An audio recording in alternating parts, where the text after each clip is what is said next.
نحمد ونصلی علی رسول الکریم اما بعد فاعوذ باللہ من الشیطان الرجیم بسم اللہ الرحمن الرحیم۔ تو انشاءاللہ حدیث سے شروع کرتے ہیں۔ آج کی حدیث کا عنوان ہے خطا، نسیان۔ نسیان کا مطلب ہوتا ہے بھول جانا، و جبر و اکراہ۔ جبر و اکراہ کا مطلب ہوتا ہے انسان کو کسی کام کے لیے مجبور کیا جائے جبکہ اس کا دل نہ چاہتا ہو وہ کام کرنے کا۔ تو یہ سب چیزیں دین میں انسان جب ایسی ان حالات میں انسان کو سے کوئی نافرمانی کا کام ہو جاتا ہے تو اللہ تعالیٰ معاف فرما دیتے ہیں۔ عن ابن عباس رضی اللہ عنہما۔ حضرت ابن عباس کون تھے؟ حضرت ابن عباس رضی اللہ عنہما تو یہ چچا کے بیٹے تھے، ابن عباس کے بیٹے۔ حضرت عباس رضی اللہ عنہ آپ صلی اللہ علیہ وسلم کے چچا تھے اور ان کے بیٹے عبداللہ کو ابن عباس کہا جاتا تھا۔ حضرت عبداللہ بن عباس رضی اللہ عنہما ان رسول اللہ صلی اللہ علیہ وسلم قال ان اللہ، بے شک اللہ تعالی تجاوز کا مطلب ہم اردو میں بھی بولتے ہیں نا، حد سے تجاوز کرنا۔ تو کیا ہوتا ہے تجاوز؟ جب حد سے کوئی بڑھ جاتا ہے تو یعنی کہ حد کو اگنور کر کے آگے نکل جاتا ہے، ٹھیک ہے۔ تو یہاں پر مطلب یہی ہے کہ اللہ تعالی معاف فرما دیتے ہیں، اگنور کر دیتے ہیں۔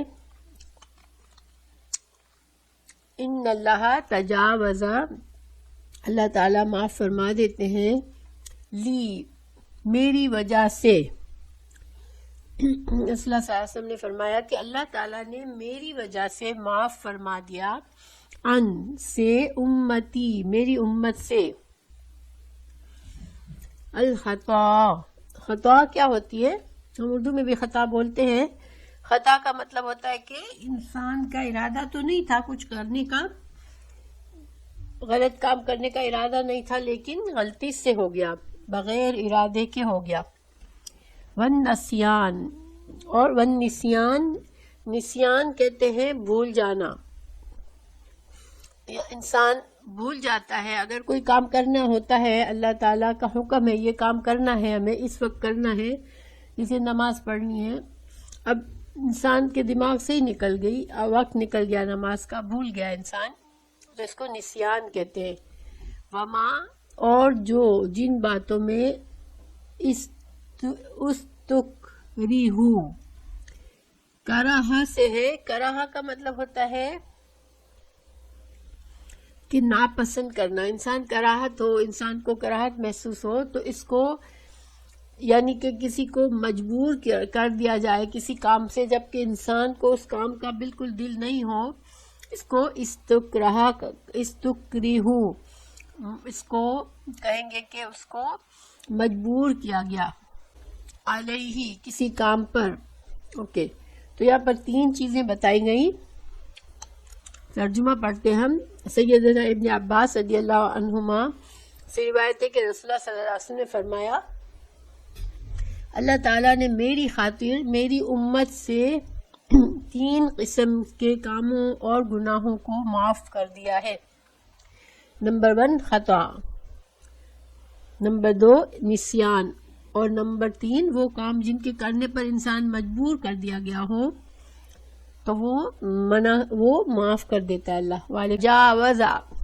تجاوزہ جسے کہ ہم نے کہا کہ تجاوزہ کا معنی معاف کر دینا، تو یہ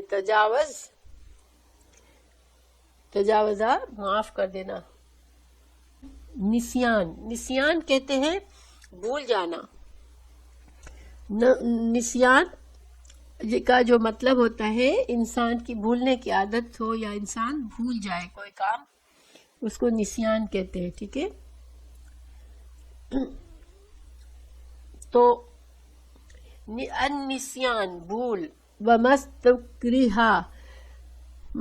ومستکرہو علیہ، جن کاموں کے کرنے پر انہیں غلبہ اور قوت کے ساتھ مجبور کر دیا گیا۔ ایک انسان نہیں کرنا چاہ رہا اس کو، مگر کوئی طاقتور دوسرا اس سے طاقتور انسان اس کو مجبور کر دے کہ یہ کام کرو۔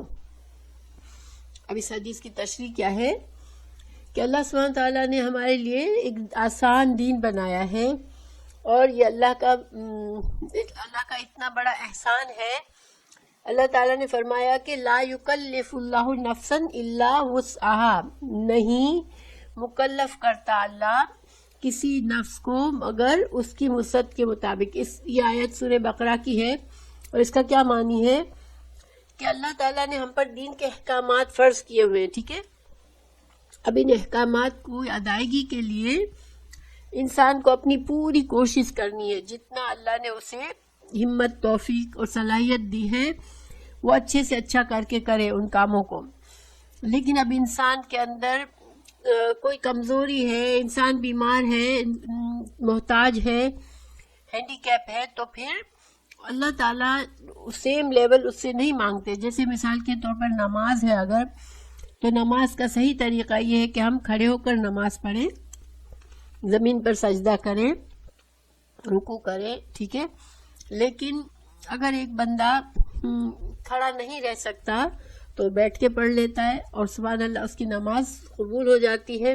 اسی طرح اگر بیٹھنے کی صلاحیت نہیں ہے تو وہ لیٹ کے پڑھ لیتا ہے۔ اگر لیٹ کر بھی ہاتھ پیر بالکل نہیں ہلا سکتا تو آنکھوں کے اشاروں سے پڑھ لیتا ہے۔ وضو کرنے کی صلاحیت ختم ہو گئی ہے، ہاتھ پیر نہیں ہلا سکتا بندہ، تو بغیر وضو کے بھی نماز پڑھ سکتا ہے۔ پانی نہیں مل رہا تو تیمم کر سکتا ہے۔ یعنی اللہ تعالیٰ نے بڑی بڑی آسانیاں کی ہیں ہمارے لیے اس دین میں۔ دوسری شریعتوں میں ہم سے کہیں زیادہ سختی تھی، مگر اللہ تعالیٰ نے اسلام کو بہت آسان دین بنایا ہے۔ رسول اللہ صلی اللہ علیہ وسلم نے فرمایا الدین یسرن، رسول اللہ صلی اللہ علیہ وسلم نے فرمایا کہ دین جو ہے وہ بہت آسان ہے۔ مگر دین آسان ہے کا یہ مطلب نہیں ہے کہ احکامات، اللہ کے احکامات میں ہمیں کوئی مشکل نہیں ہوتی کرنے میں۔ دیکھیے بعض دفعہ فرض کی ادائیگی میں کافی مشقت بھی ہو جاتی ہے انسان کو، جسے ہم حج کے لیے جاتے ہیں تو کتنی مشقت اٹھانی پڑتی ہے، ٹھیک ہے نا۔ اسی طرح روزے رکھتے ہیں تو سارا دن بھوکا رہنا کوئی آسان کام نہیں ہے۔ تو یہ نہیں مطلب ہے کہ اللہ تعالیٰ کے احکامات کو پورا کرنے میں کوئی تکلیف ہے ہی نہیں، بس بالکل آسانی سے ہو جاتا ہے، نہیں۔ ہاں تو لیکن دین آسان ہے کا کیا مطلب ہے کہ انسان کو اللہ نے مکلف اتنا ہی کیا ہے جتنا اس کو اللہ نے صلاحیت دی ہے۔ جس بندے کے پاس صلاحیت نہیں ہے اور اللہ تعالیٰ دلوں کے حال جانتا ہے، جس کے اندر مجبوری ہے، تو اس کے لیے اللہ تعالیٰ پھر معاف فرما دیتے ہیں۔ جیسے مثال کے طور پر حج فرض ہے، لیکن اگر پیسہ نہیں ہے حج کرنے کا، اگر صحت نہیں ہے حج کے لیے جانے کی، تو اللہ تعالیٰ نے اس کو حج معاف کیا ہوا ہے کہ ٹھیک ہے اس کے اوپر حج فرض ہی نہیں ہوا۔ اسی طرح عورت ہے، اس کا محرم نہیں ہے، اب کوئی محرم اس کا نہیں ہے تو اس عورت کے لیے حج فرض نہیں ہوتا، ٹھیک ہے۔ تو جتنی استطاعت ہے، جتنی قوت ہے، اس لحاظ سے اب انسان بندے کو پوری کوشش کرنی ہے کہ وہ اللہ کے احکامات کو ادا کرے۔ لیکن جہاں انسان کے اندر استطاعت نہیں ہے، ہمت نہیں ہے، قوت نہیں ہے، پیسہ نہیں ہے، جو بھی سچویشن ہے، صحت نہیں ہے، اس لحاظ سے اگر اس کے اندر کچھ کمی ہو جاتی ہے تو اللہ تعالیٰ اس کو پورا قبول کر لیتا ہے، اس کے اعمال کو، ٹھیک ہے۔ تو بعض اوقات اب دیکھیں اس کی مثالیں اس حدیث میں ہمیں یوں دی گئی کہ اب بھول کیسے ہو جاتی ہے۔ دیکھیں انسان، ہم نے روزہ رکھا ہوتا ہے اور بعض اوقات ذہن سے بالکل نکل جاتا ہے کہ روزہ ہے، انہیں اٹھ کے پانی پی لیا، یا بعض اوقات کچھ کھا بھی لیتے ہیں، ٹھیک ہے، پھر یاد آتا ہے اوہو روزہ تھا۔ تو اب اللہ تعالیٰ نے اس کھانے اور پانی کو جائز رکھا ہے کہ ٹھیک ہے انسان بالکل بھولا ہوا تھا، اس نے بھول سے یہ کیا ہے۔ اب ظاہری بات ہے کہ کوئی اللہ تعالیٰ نیتوں کو جانتا ہے، اب کھا بھی لے انسان پرپزلی اور کہ اوہ میں بھول گیا، تو یہ پھر اللہ تعالیٰ کو دھوکہ نہیں دیا جا سکتا۔ تو پھر ایسا کام اس سے سرزد ہو جائے جس کی شریعت کی طرف سے اجازت نہ تھی، مگر بعض اوقات انسان ذاتی طور پر کوئی کام نہیں کرنا چاہتا لیکن اس سے مجبور کر دیا جاتا ہے. یعنی کہ 3 چیزوں کا یہاں ذکر کیا نا. ایک تو بھول سے اگر انسان کچھ کر لیتا ہے کام جو نہیں کرنا تھا تو اس کو معاف کر دیا جاتا ہے.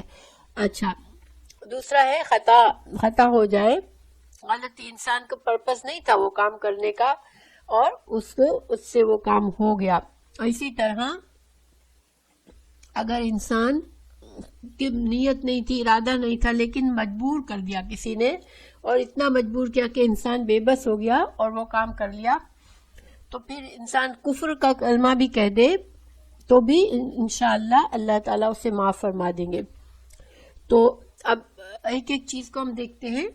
خطا جو ہے وہ عمد کی ضد ہوتی ہے. عمد ہوتا ہے پرپزلی کوئی کام کرنا، ارادے کے ساتھ کرنا، اور خطا کوئی ارادہ نہیں تھا اور کام ہو گیا، انسان سے غلطی میں ہو گیا.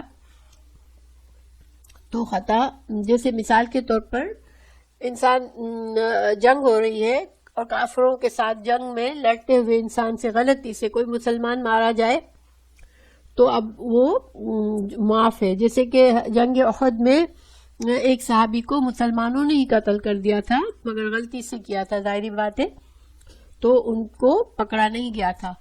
اسی طرح اگر انسان شکار کے لیے نکلا ہے اور گولی چلائے کسی جانور پر لیکن کسی دوسرے انسان کو لگ جائے تو پھر وہ بھی قتل عمد نہیں کہلاتا، تو اس کو بھی قصاص نہیں ہے. ورنہ آپ کو پتہ ہے کہ اسلام میں کسی مسلمان کو انسان مار دیتا ہے پرپزلی پلاننگ کے ساتھ تو پھر وہ اس کی جان بھی لی جاتی ہے. قصاص جان کے بدلے جان لی جاتی ہے. تو لیکن اگر غلطی سے قتل ہو جاتا ہے تو پھر قصاص نہیں ہوتا. ہاں البتہ دیت، فدیہ نہیں کہتے اس کو، دیت کہتے ہیں، جو قتل خطا میں جو مقتول کے رشتہ داروں کو دینی پڑتی ہے، جس کو خون بہا کہتے ہیں. اس لیے کہ یہ اب ظاہری بات ہے، ٹھیک ہے انسان سے غلطی سے قتل ہو گیا لیکن بہرحال یہ دوسرے انسان کی جان گئی ہے تو وہ اس کے خاندان کا ایک فرد چلا گیا تو اس کے وارثوں کو اس کو دیت دینی پڑتی ہے، اور دیت بھی مخصوص ہے کہ کتنی ہے، 100 اونٹ کی قیمت کے برابر دیت دینی پڑتی ہے جو کہ بڑی اماؤنٹ ہوتی ہے. لیکن دیت کا قانون آپ کو معلوم ہے نا کہ قاتل کے سارے جو ورثہ ہوتے ہیں ان کو سب کو مل کے دینا ہوتا ہے، صرف قاتل کو نہیں دینا ہوتا ہے. تو لیکن بڑی اماؤنٹ ہوتی ہے اس لیے. بہرحال تو اگر شکار میں کسی سے غلطی سے مر گیا کوئی تو یہ بھی قتل خطا ہے. اللہ تعالیٰ نے سورہ احزاب میں فرمایا وَلَيْسَ عَلَيْكُمْ جُنَاحٌ فِي مَا أَخْطَأْتُمْ بِهِ وَلَكِنْ مَا تَعَمَّدَتْ قُلُوبُكُمْ. تم سے خطا ہو جائے اس میں کوئی حرج یعنی کہ مواخذہ نہیں ہے، لیکن جو کام تم قصدن کرو گے ان کا مواخذہ ہوگا. تو انسان کو گناہ کے کام قصدن ارادے سے ہوں گے جو بھی تو پھر وہ اس کا مواخذہ ہوگا، لیکن بغیر ارادہ غلطی سے ہو جاتا ہے تو پھر اللہ معاف فرما دیتا ہے. تو اسی طرح قرآن میں آیا وَمَا كَانَ لِمُؤْمِنٍ أَن يَقْتُلَ مُؤْمِنًا إِلَّا خَطَأً. کسی مومن کو جائز نہیں ہے کہ وہ دوسری مومن کو قتل کرے. ہاں البتہ کہ غلطی ہو جائے، خطا میں قتل ہو جائے تو پھر ساری باتیں خطا انسان کے بس میں نہیں ہوتی ہے، تو پھر اس کو وَمَنْ قَتَلَ مُؤْمِنًا خَطَأً فَتَحْرِيرُ رَقَبَةٍ مُؤْمِنَةٍ وَدِيَةٌ مُسَلَّمَةٌ إِلَىٰ أَهْلِهِ. تو قتل خطا میں بھی دیکھیں 2 چیزیں ضروری ہے، قصاص نہیں ہے لیکن ایک غلام آزاد کرنا، اور غلام نہیں ہے آزاد کرنے کے لیے تو کیا ہے 2 مہینے کے روزے رکھنے ہیں مسلسل، اور دیت دینی ہے مقتول کے گھر والوں کو. کیوں؟ چونکہ دیکھیں یہ جو روزے رکھنے ہیں یا مسلمان غلام کو آزاد کرنا ہے یہ اللہ کا حق ہے کہ آپ نے اللہ کا قانون غلطی سے توڑ دیا، اللہ کے ایک بندے کی جان لے لی، تو اب اللہ کو راضی کرنا ہے اور اپنے گناہ کا کفارہ دینا ہے، اور یہ ہے غلام آزاد کرنا یا 2 مہینے کے روزے رکھنا، اور ساتھ ہی ساتھ چونکہ مقتول کا کہ ورثاء کو آپ کو خون بہا دینا ہے، کیونکہ ان کے ایک جان کا نقصان کر دیا آپ کی غلطی نے، تو یہ پھر بھی ضروری ہے۔ کسی مومن کو روا نہیں کہ وہ کسی مومن کو قتل کرے مگر یہ کہ خطا ہو جائے، اور جو کسی مومن کو غلطی سے قتل کر بیٹھے تو وہ ایک مومن غلام آزاد کرے اور مقتول کے ورثاء کو خون بہا ادا کرے، الا یہ کہ وہ معاف کر دے۔ اسی طرح حاکم اور قاضی فیصلہ اور اجتہاد کرتے وقت اگر درست فیصلہ کرے تو انہیں دگنا اجر ملتا ہے۔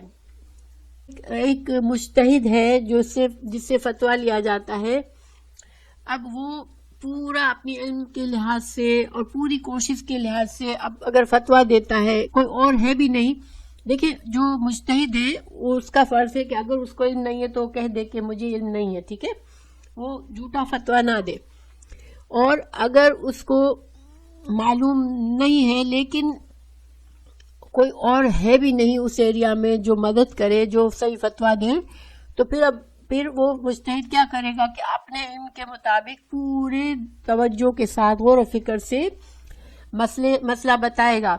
اب اس میں اس کی غلطی ہو گئی تو اللہ تعالیٰ اسے معاف فرما دیں گے، کیوں؟ کیونکہ اس کے اندر اخلاص تھا، اس نے مدد کرنے کے لیے فتویٰ دیا، اور اگر اس سے صحیح اس نے فتویٰ دے دیا تو اس کو دوہرا اجر ملے گا۔ اسی طرح ایک حاکم ہے، حاکم فیصلہ کرتا ہے، سارے دلائل کو دیکھتا ہے، سب کچھ کرتا ہے، لیکن پھر بھی بعض اوقات ایسا ہوتا ہے نا کہ پھر بھی فیصلے کرنے میں غلطی ہو جاتی ہے، کوئی مجرم نہیں ہے، اس پر جرم ثابت ہو جاتا ہے، تو اب وہ حاکم جو ہے پھر بھی اپنی ساری محنت اور اخلاص کا اس کو ایک اجر ضرور ملے گا، اور وہ گنہگار نہیں ہوگا غلطی کرنے پر، اور جس نے صحیح فیصلہ کیا پوری محنت کے ساتھ تو اس کو دوہرا اجر ملے گا۔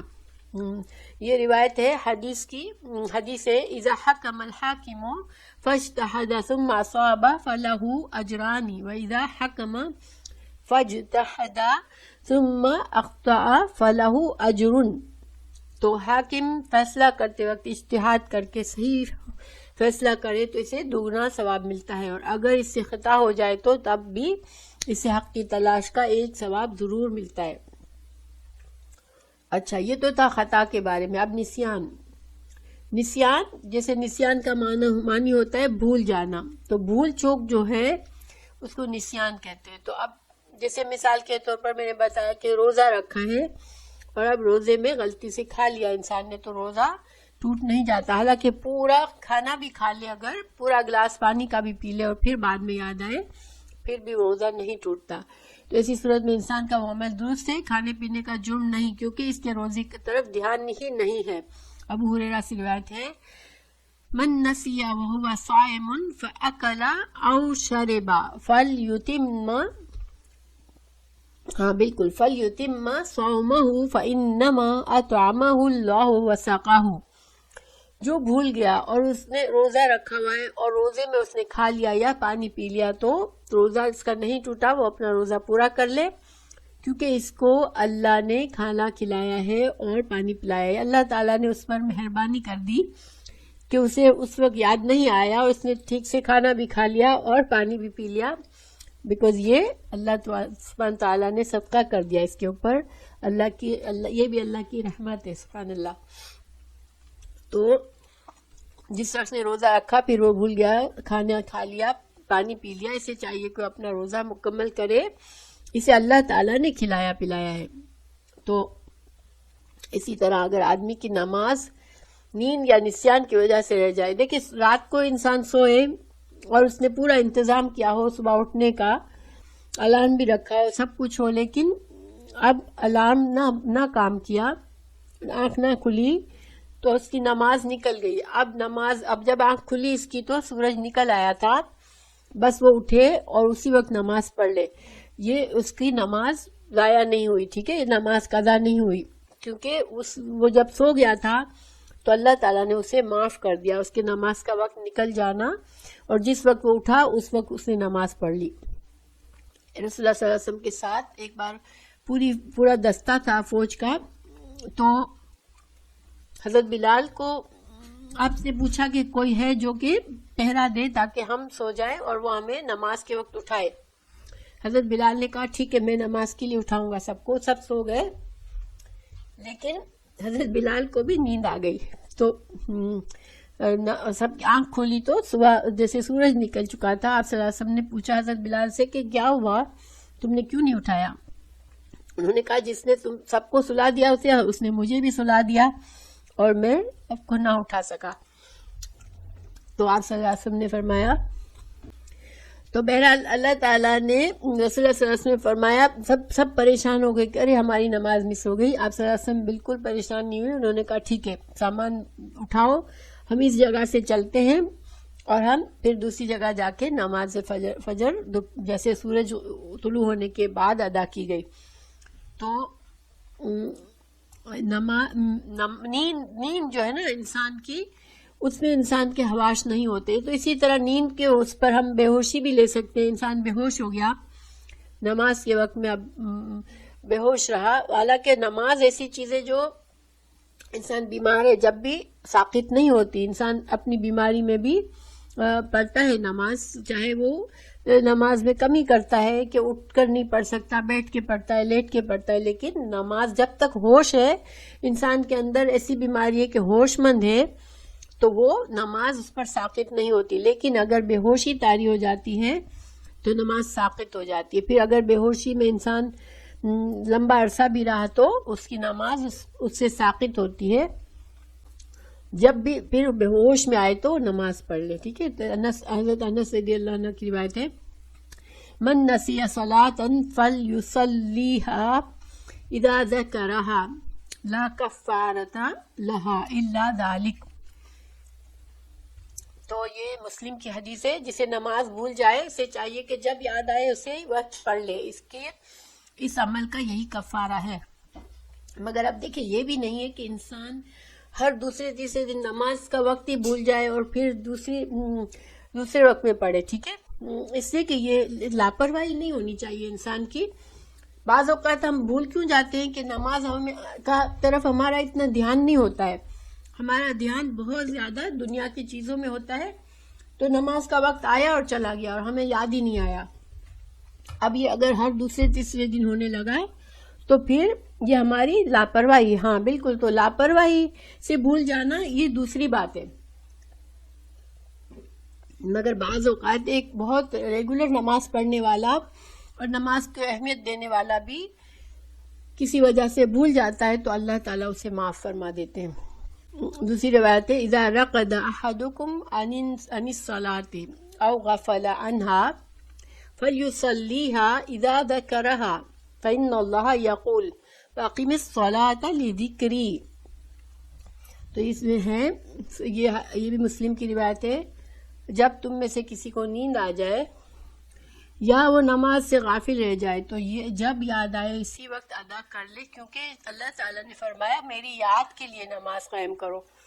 تو گویا انسان جیسے ہی غفلت سے اسے احساس ہوا اور اللہ کی یاد آئی, نماز کی یاد آئی, تو فوراً نماز پڑھے. کیونکہ نماز اصل میں اللہ کا ذکر ہے. ٹھیک ہے, نماز پڑھنا کیا ہے؟ اللہ کا ذکر ہے, اللہ کو یاد کرنا ہے. تو خطا اور نسیان بہرحال معاف ہے. خود اللہ تعالیٰ نے مسلمانوں کو یہ دعا تعلیم فرمائی. نماز پڑھنے میں اگر نیند آ جائے نا, تو اول تو یہ کہ انسان نفلی نماز ہے تو پھر نماز چھوڑ کے سو جائے. ٹھیک ہے, اگر فرض نماز ہے اور بار بار نیند کا غلبہ آ رہا ہے اور ڈر ہے کہ اگر سو گئے تو پھر نماز کا وقت ہی نکل جائے گا, تو پھر انسان اٹھ کر فریش ہو جائے, دوبارہ وضو کرے, تھوڑا سا اٹھے بیٹھے واک کرے اور صحیح نماز پڑھے. اور نماز کے وقت اگر نیند آ جاتی ہے نماز پڑھتے پڑھتے تو پھر یہ صحیح نہیں ہے, کیونکہ انسان کو نماز میں کیا پڑھ رہا ہے اس کو پتہ ہونا چاہیے کہ وہ کیا پڑھ رہا ہے نماز میں. نشہ ہی بعد میں تو منع کر دیا, لیکن جب شراب حرام نہیں تھی تو نشے کی حالت میں منع فرمایا تھا کہ نہیں, جب تک تمہیں پتہ نہیں ہے کہ تم کیا پڑھ رہے ہو تو تم نماز کے پاس نہ جاؤ. اسی لیے کہا جاتا ہے کہ نماز میں ہم جو آیات پڑھتے ہیں ان کا ترجمہ ہمیں پتہ ہونا چاہیے تاکہ ہمیں معلوم ہو کہ ہم کیا پڑھ رہے ہیں. ٹھیک ہے نا, پھر اللہ تعالیٰ نے ہمیں خود دعا سکھائی ہے، ربنا لا تؤاخذنا ان نسینا او اخطأنا، یا رب تو ہمیں ہمارے رب اگر ہم سے بھول ہو جائے یا ہم سے خطا ہو جائے تو ہمارا مواخذہ نہ کرنا۔ خود اللہ تعالیٰ نے ہمیں سورہ بقرہ میں یہ دعا سکھائی ہے۔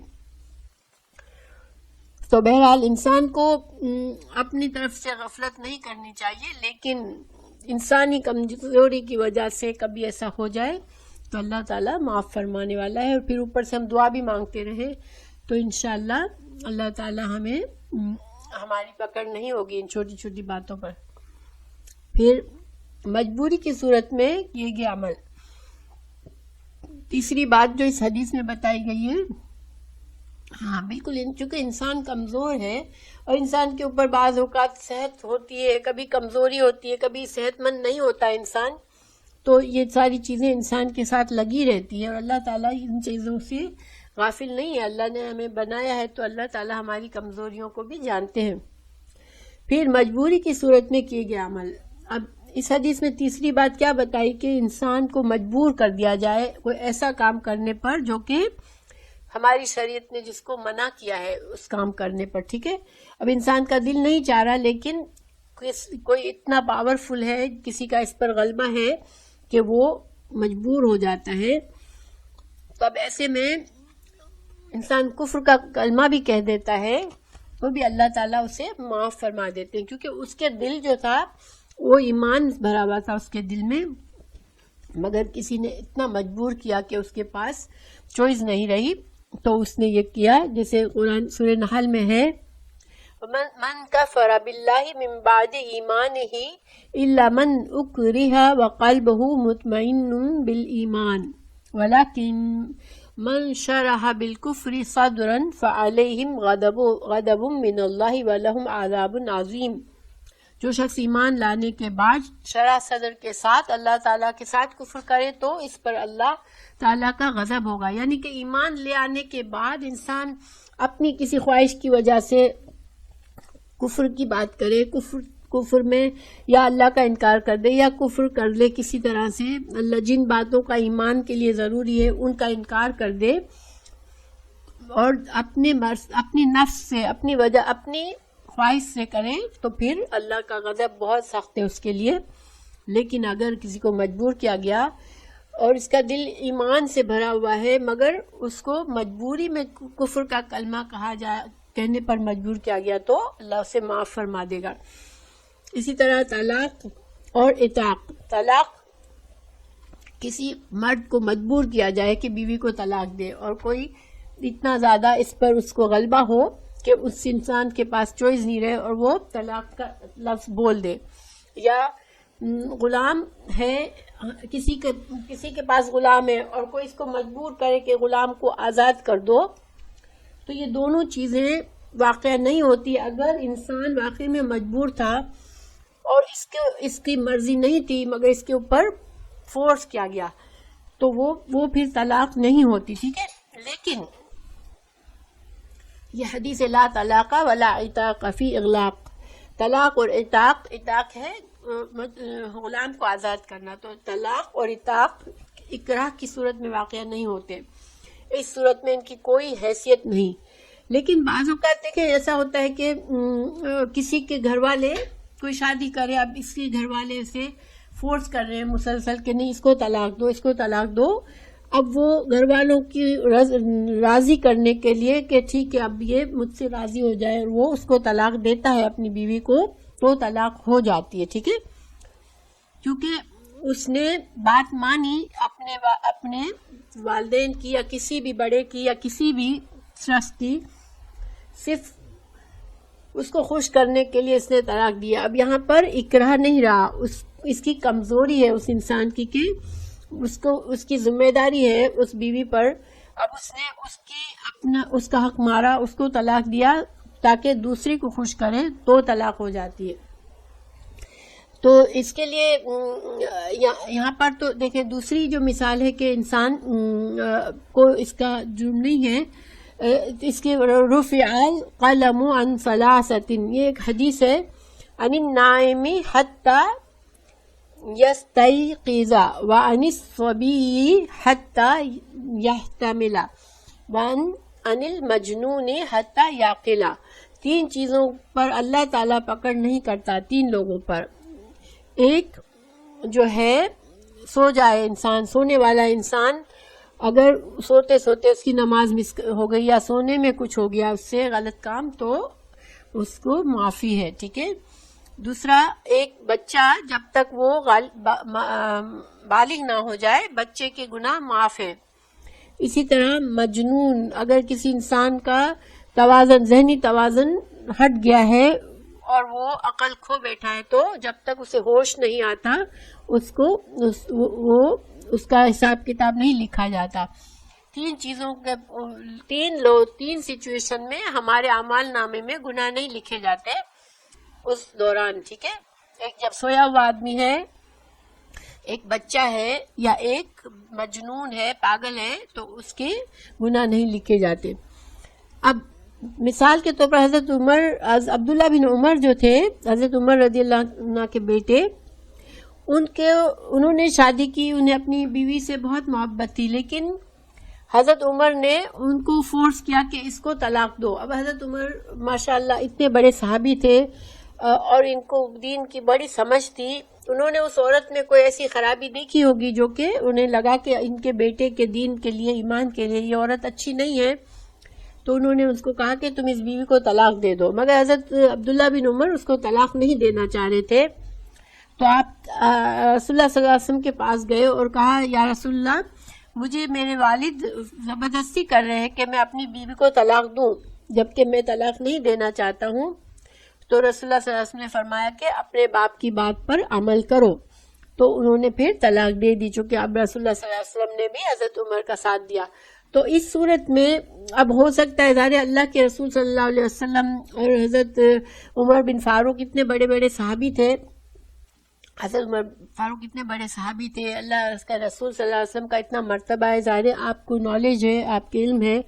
تو اب آپ نے کہا تو پھر اس کا مطلب ہے کہ وہ عورت ان کے لیے صحیح نہیں ہوگی کسی طرح سے، اس لیے ان کو کہا گیا ہوگا. تو پھر وہ طلاق ہو گئی تھی. تو گویا اب وہ طلاق بھی مجبور کی ہوئی تھی، ان کے ارادہ تو نہیں تھا، لیکن چونکہ انہوں نے پھر بات مان لی رسول اللہ صلی اللہ علیہ وسلم کی اور اپنے والد کی، اور اس کو طلاق دیا تو طلاق ہو گئی. لیکن اگر ماں باپ اس طرح مجبور کرے اور انسان نہیں چاہ رہا، اب مجبور ہو جائے کہ بعض اوقات انسان جو ہے وہ بہت زیادہ ذہنی اس میں چلا جاتا ہے اور اس کا ارادہ نہیں ہوتا اور اس سے کام کرایا جاتا ہے، یا کوئی اور بڑی طاقتور ہستی اس کو فورس کرے طلاق کی اور اس کا بالکل ارادہ نہیں ہے، تو پھر وہ طلاق ہو جاتی ہے، ٹھیک ہے، وہ طلاق نہیں ہوتی ہے. یعنی کہ مجبور، بالکل اللہ جانتا ہے کہ مجبوری کی حالت کون سی ہے، اور انسان نے کسی مومن میں اس بات کو سمجھ لیا اور اس پر عمل کیا تو پھر وہ دوسری بات ہے. یہ بات کلیئر ہے انشاءاللہ؟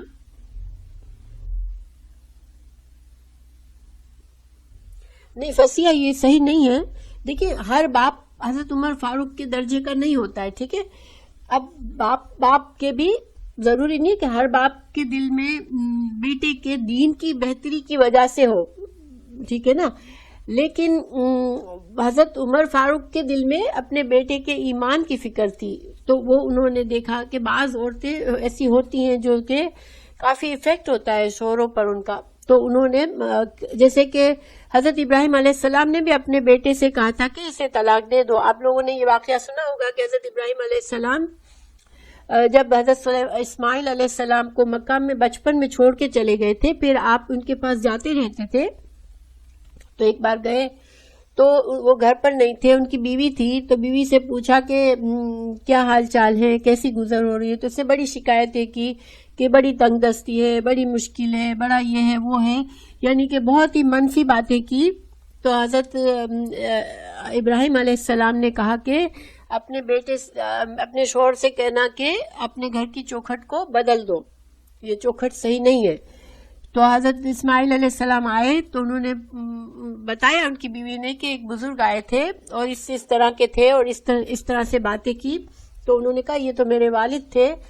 تو انہوں نے کہا کچھ میرے والد نے میرے لیے کوئی حکم دیا، کوئی نصیحت کی؟ انہوں نے کہا ہاں، انہوں نے کہا تھا کہ اپنے گھر کی چوکھٹ بدل دو۔ تو حضرت اسماعیل علیہ السلام نے کہا کہ میرے والد نے مجھے تمہیں طلاق دینے کو کہا ہے اور میں تمہیں طلاق دیتا ہوں۔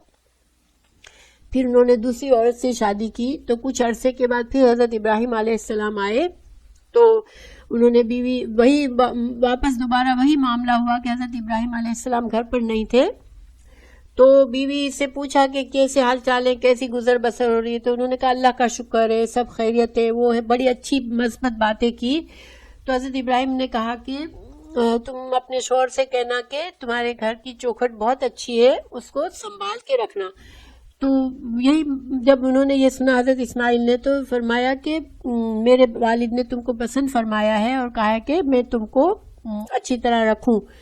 تو دیکھیں یہ تو اللہ کے انبیاء علیہ السلام اور حضرت عمر فاروق کا بھی درجہ بہت بلند تھا۔ تو لیکن ایک عام فادر ایک عام والد جو ہے وہ ضروری نہیں ہے کہ اس کو اپنے بیٹے کے دین کی خاطر ہی کر رہا ہو، بہت سی وجوہات ہو سکتی ہے۔ تو ہر باپ کی بات پر طلاق دے دے بیٹا، یہ جائز نہیں ہے، اس لیے کہ طلاق نکاح کرنا بھی ایک ذمہ داری ہے۔ ایک عورت کو انسان اپنی زندگی میں لاتا ہے، اللہ کے نام کے ساتھ لاتا ہے، تو پھر یہ اس کی حق تلفی ہے اگر وہ اتنی آسانی سے دوسروں کے کہنے پر اسے طلاق دے دیتا ہے، جبکہ وہ خود اس کو کوئی پرابلم نہیں ہے اس عورت سے، اور وہ مسلمان بھی عورت ہے، تو پھر یہ صحیح نہیں ہے۔ تو بہرحال یہ چیزیں ایسی ہیں کہ انسان کو دیکھنا چاہیے۔ مقصد یہ کہ انسان کے ایمان کو خطرہ نہ ہو، جس چیز میں ایمان کو خطرہ ہے اس کو چھوڑ دینا بہرحال بہتر ہوتا ہے۔ تو انشاءاللہ ہماری حدیث مکمل ہو گئی۔